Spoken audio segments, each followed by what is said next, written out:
Pada kesempatan ini kita kali akan membahas satu materi, iaitu apa hubungan antara solat dengan kesuksesan hidup.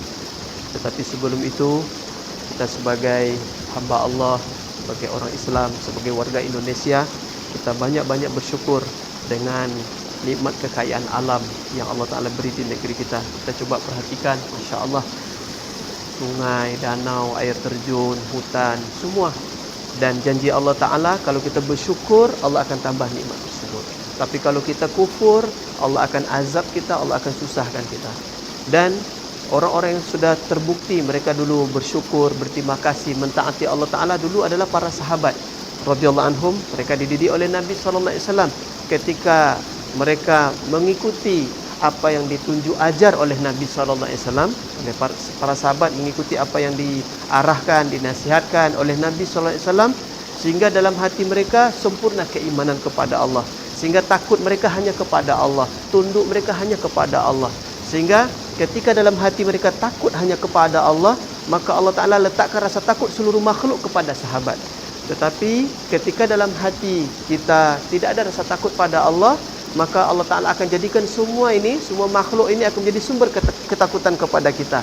Dan dulu terbukti ketika sahabat radhiyallahu anhum sempurna iman mereka, sempurna amal mereka, sempurna akhlak mereka, mereka taat kepada Allah, mengamalkan agama Allah, sehingga seluruh alam ini tunduk kepada sahabat. Satu kali ketika keluar lahar panas dari gunung, maka satu orang sahabat disuruh oleh Umar radhiyallahu anhu untuk menghalau kembali lahar panas untuk masuk kembali ke dalam gunung. Dan itu sudah terbukti. Dan ketika Abdullah bin Umar radhiyallahu anhu dalam perjalanan haji, dia bertemu dengan harimau di tepi jalan. Dan mereka terhalang untuk meneruskan perjalanan. Kemudian dia turun dari kenderaannya, didatangi harimau tadi. Didatangi, kata Umar radhiyallahu anhu, kata Abdullah bin Umar radhiyallahu anhu apa? Saya malu kepada Allah kalau dalam hati saya masih ada rasa takut kepada selain Allah. Dipegang telinga harimau, disuruh pergi. Bersama saya pun ada di sebelah saya ni, tapi kita tidak adalah main jewer-jewer. Tengok tu kamera. Kita sama-sama berkasih sayang sesama makhluk Allah.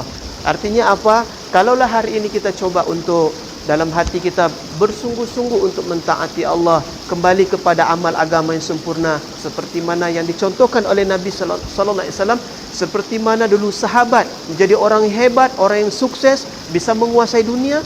Begitulah hari ini kita orang-orang Islam akan kembali diberi kemuliaan oleh Allah, kekuasaan, kekayaan oleh Allah Ta'ala, ketika kehidupan kita kembali mengikuti contoh kehidupan Nabi sallallahu alaihi wasallam dan sahabat. Hari ini karena kehidupan kita jauh dari agama, jauh dari tuntutan agama, sehingga hari ini Masya Allah, kehinaan, kemiskinan, kesusahan, tak ada maruah. Hari ini kita dipandang rendah oleh bangsa-bangsa lain. Padahal kekayaan alam kita melimpah, tapi kita tak ada maruah, tak ada harga diri. Dan ini yang coba kita bahas di sesi ini adalah, penonton SKT Indonesia, apa hubungan solat dengan kesuksesan hidup. Okey, baik penonton SKT Indonesia dimanapun berada, Masya Allah, tidak ada hari ini orang yang tidak mau sukses.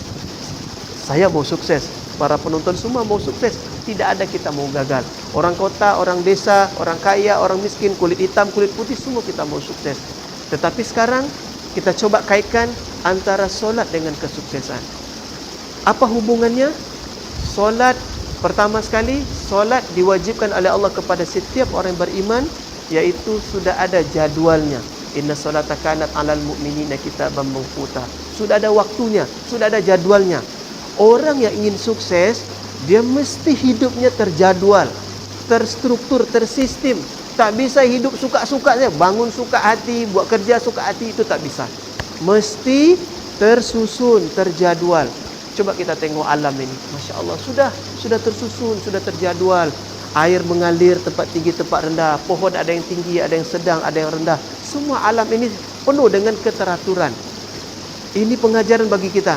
Orang Islam, orang bukan Islam, siapa saja, ketika kita disiplin dalam hidup, tersusun semua kegiatan kita, maka Allah Ta'ala akan mudahkan nanti jalan kita untuk menjadi orang yang sukses. Sekarang pertanyaannya adalah, bagaimana caranya untuk bisa disiplin? Bagaimana trainingnya?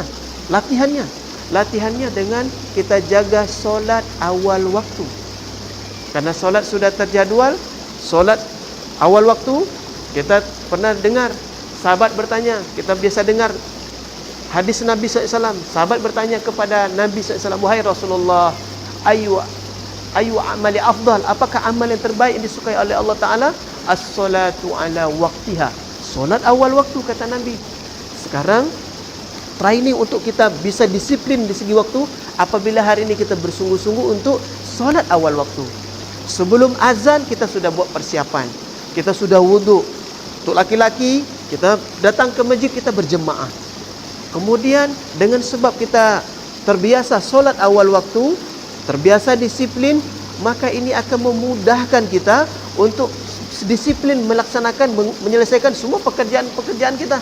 Dosen, pegawai, tentara, polisi, dokter, perawat, semua kita akan terlatih untuk bagaimana disiplin menyelesaikan pekerjaan kita, karena kita sudah dilatih bagaimana kita disiplin dengan waktu solat.